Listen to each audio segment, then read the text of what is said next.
Alright, so today I'll be playing a game of PUBG Mobile. I'll try solo squad it in a ranked match.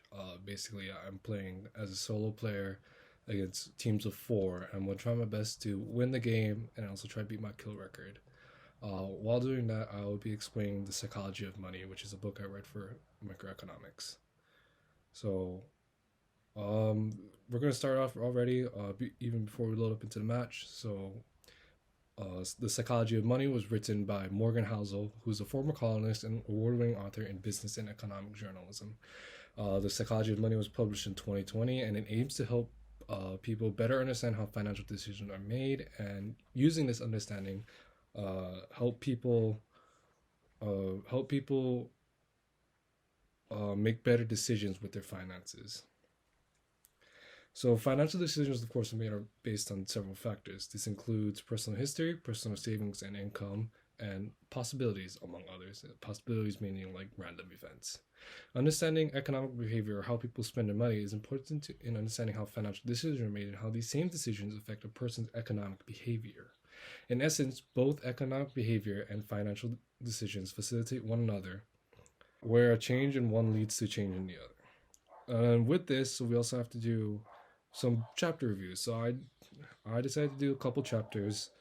So starting us off, chapter two. Chapter two is about luck and risk.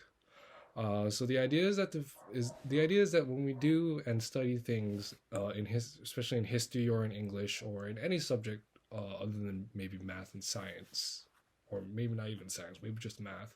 When we look at these studies, we look at case studies, meaning the outlier programs in which we look at and see as a special case what we want to become.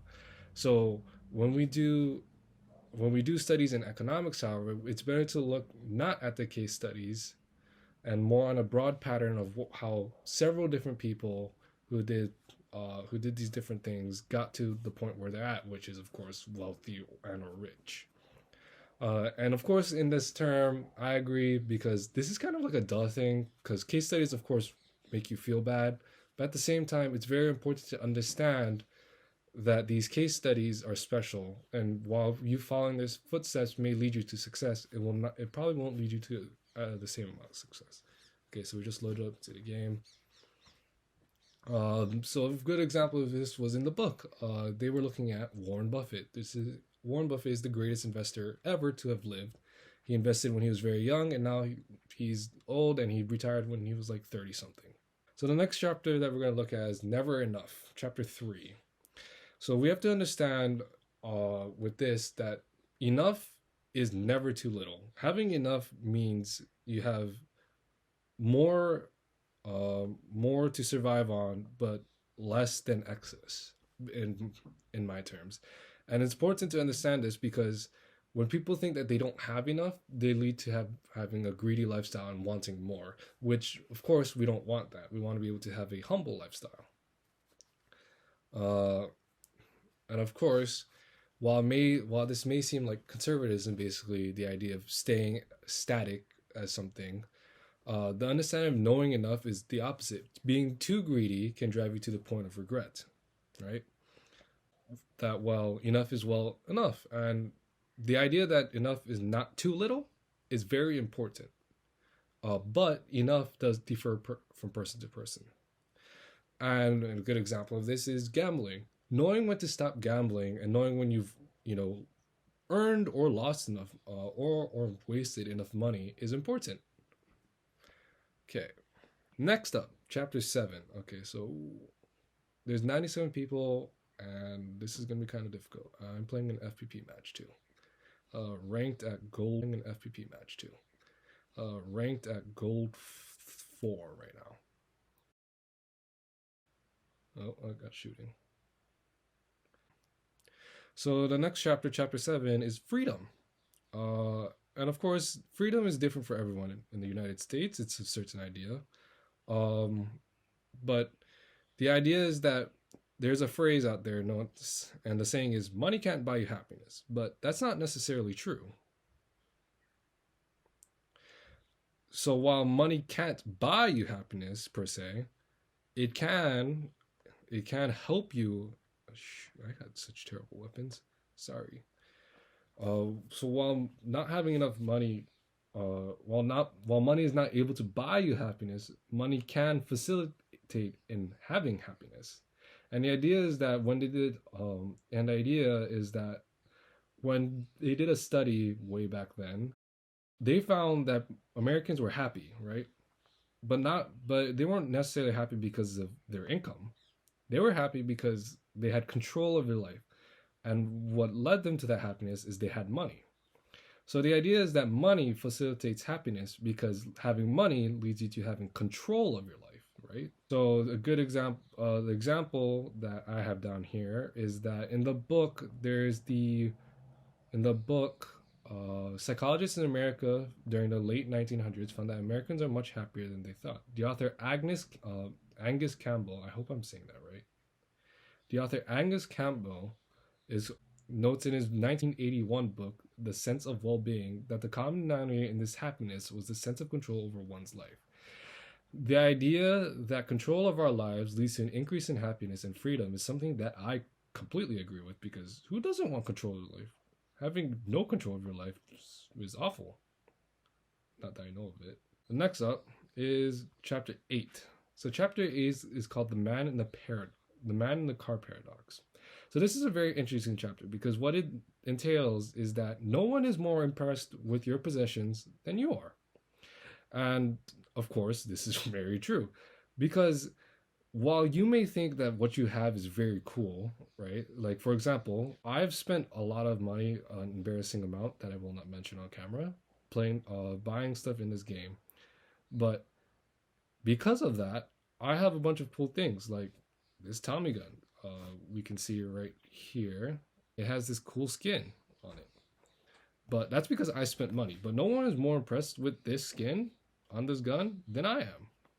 And that's the man in the paradox. This idea that what you own is not as impressive as you think it is to someone else is very important, because that way you don't become a complete show-off and think that all your possessions are very cool.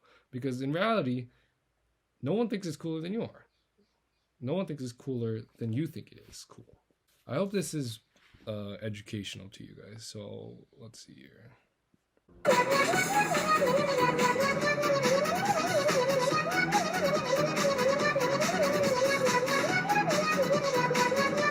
Next chapter is chapter 10, Save Money. So with this chapter, the idea is that it's easy to get wealthy. It is. It's easy to get a lot of money. You can do it in multiple different ways. You can get it from, the lottery, getting lucky, or you can get it from working hard. Oh, someone's here. Hello, Umper. Anyways, so the idea is that it's very easy to earn and get money and become wealthy, of course, right? But it's harder, actually, to stay wealthy. And the idea is that, and this is very visible in modern society, lots of people make lots of money, right? Lots of people have 5 or 6 figure annual incomes, and of course they make smokes of money. But in contrast to this, they're not wealthy. And this is because they don't save their money. Their lifestyle that they have requires them to spend more money than they can save, and that leads them to have less money later on in life, and leading them to have a higher retirement age than the average person does. Now, of course, there's a difference between being wealthy and being rich. I want to express that real quickly. Being wealthy does not exactly mean that you're also rich. The idea is that being wealthy means you have more money saved than you spend, and you're able to live lavishly off that lifestyle. And so the importance with that is that the idea of, if you have it doesn't matter if you have the greatest income in the world. You make $1 million a week doing whatever you do, right? It doesn't matter if you do that. If you don't save the money that you earn, then it was all for nothing, and you would technically lose all the money that you worked for. So a good example of this was in the book, actually. So, and I'm going to paraphrase it a little bit. So let's say a guy makes, I don't know, $6,000 a year or a month, right? So a guy makes $6,000 a month, and another guy makes $10,000 a month. But because of their lifestyles, guy A, who only makes $6,000 a month, spends only let's see here. Guy A only spends $4,000 of his $6,000, while guy B requires $8,000 of his $10,000 that he makes on their lifestyle. So, who's more wealthy in this case? Well, most people would think, of course, guy B, because he makes more money. But in actuality, guy A is more wealthy because he saves more money over time. So, because of his savings, he saves about 13% more. I did the math. So, because he saves more money, he's able to retire earlier. Have more freedom with his cash when he's older. And not only that, but he's also able to have fun when he's older because he doesn't have to worry about continuing to work, which I think is probably the best part of this. So the next chapter, chapter 11, is reasonable versus rational. So in economics, it's actually more important to make a reasonable decision rather than a rational decision. And just quickly to define the two terms, reasonable is something that you go with your gut. It's a gut feeling or it's a gut decision because it's, of course, something that's reasonable in your mind rather than rational. Rational is a logically made decision, meaning you use facts or historical precedents to make this decision. So it's more important to make a reasonable decision in economics because if you make a rational decision and you regret it, you made it because you thought it would make sense. It makes most sense. But as we see in history, it doesn't always go that way. Even if there is a historical precedent to some event, it doesn't always happen like that. Now, of course, there are some exceptions to this rule, but generally speaking, that doesn't really happen. So it's more important to make a reasonable decision, a decision that you're less likely to regret, rather than a rational decision, because then you won't be able to actually regret your decision, because you made the decision you thought was right, rather than what logic says is right. While this idea seems kind of funky because in most cases, especially with how governments work and all that stuff that a lot of people don't really like to talk about, this seems kind of funky.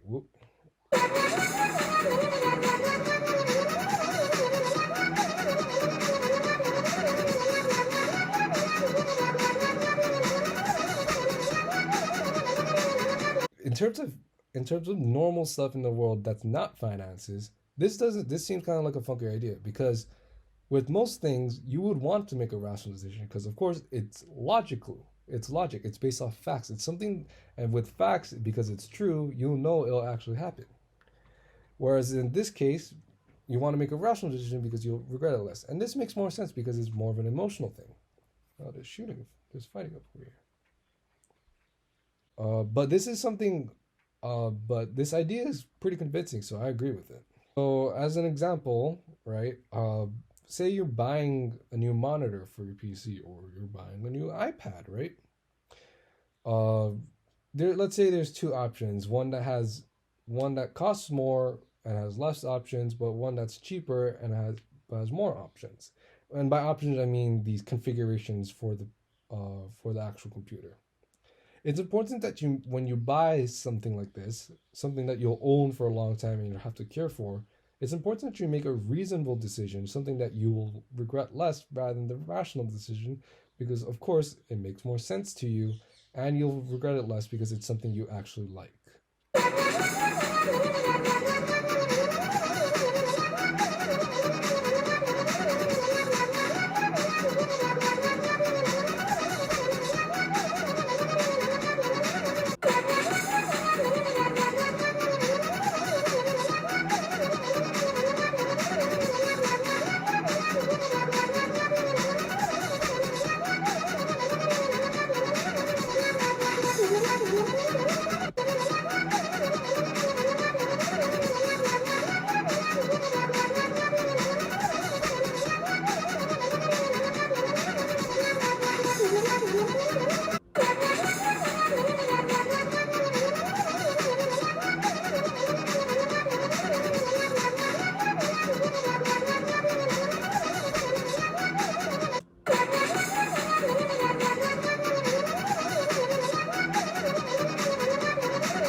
Chapter that we're going to do is chapter 17, the seduction of pessimism.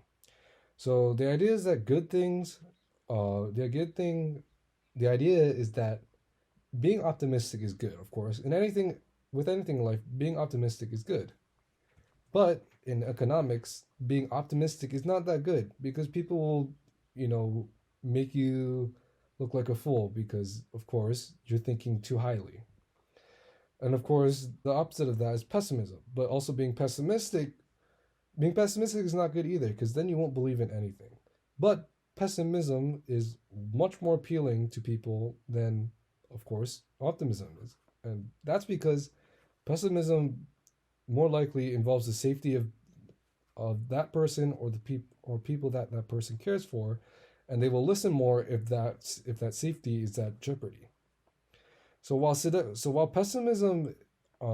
being pessimistic isn't a good thing, the idea is to strike a balance between optimism and pessimism, basically to be a realist and understand that there are both good and bad things that can happen. Of course, the favorable ones are the good one are the of course, favorably we would want good things to happen, but of course bad things can also happen. And this is of course is an idea that I completely agree with. In the book, as an example, Morgan Housel uses the comparison of Hiroshima in Japan. After World War II and after Hiroshima was bombed, in the 40 years afterwards, Japan became one of the biggest democracies and biggest economies in the world, right? But not only that, Hiroshima also recovered from the A bomb, in which scientists predicted that it wouldn't recover for at least 10 years. But the first plants started coming back in less than 5.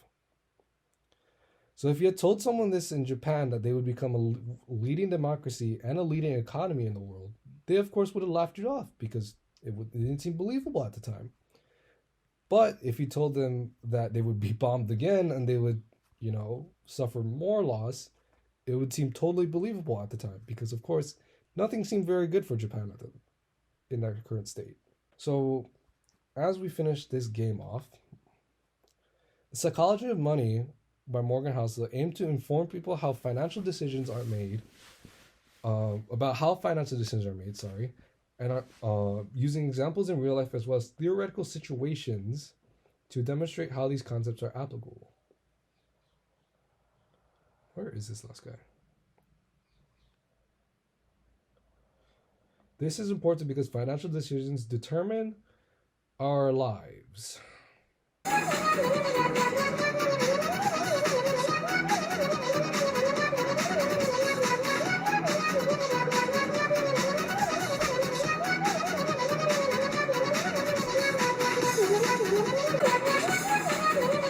most important concepts talked in this book. So the most important concepts talked in this book are to know when and what is enough. Enough pertains to many things in life, from money to food to things. But many of us also fail to know when and what is enough for us individually. It is also important to save money. It's great and all to have a large income, but if you don't save any of it, right?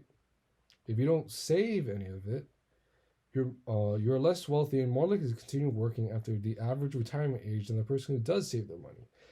Finally, another important topic. Where is this guy? Finally, another important topic was the idea that pessimism is appealing, but don't be it. Meaning, don't be pessimistic.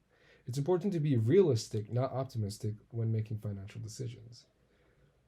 And that is The Psychology of Money. All right, where is this guy?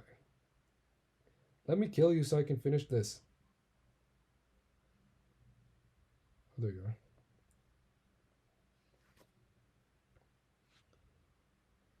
And that's a win. 11 eliminations. Let's go. Moving up into gold 2.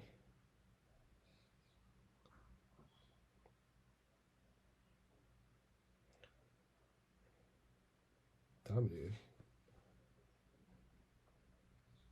All right, so that's Psychology of Money, and I hope you guys enjoyed.